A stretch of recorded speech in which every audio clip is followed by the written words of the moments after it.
প্রত্যেককে জয় যিশু। তোমরা সকলে কেমন আছো? আশা করি সকলে ভালো আছো।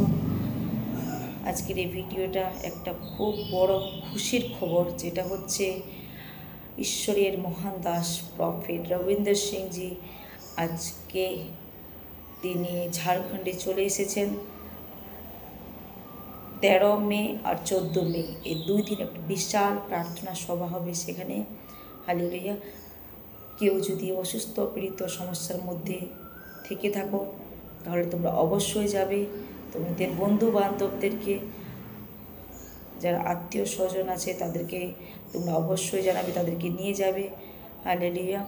যতজন এই প্রার্থনা সভাটাতে যাবে প্রত্যেককে ঈশ্বরের প্রভু যিশুর আশ্চর্য মিরাকেল কাজকে দেখবে। সেই জায়গাটা হচ্ছে ঝাড়খণ্ডের NHPC তোড়পা ময়দান, খুঁটি, রাঁচিতে। হালেলুয়া। সময় হচ্ছে 5টা, সন্ধ্যা 5টা থেকে রাত 10টা পর্যন্ত, 13-14 মে। অবশ্যই তোমরা যাবে প্রত্যেককে। কেউ যদি নেশার মধ্যে থাকে, কেউ সমস্যার মধ্যে থাকে, প্রত্যেককে তোমরা এই বার্তা দাও। হালেলুয়া। বেশি বেশি করে শেয়ার করো, কেননা একটা ভিডিওর দ্বারা যখন এইসব লোকগুলো যখন যাবে তাহলে ঈশ্বরের মহিমাকে দেখতে পারবে। হালেলুয়া। God bless you.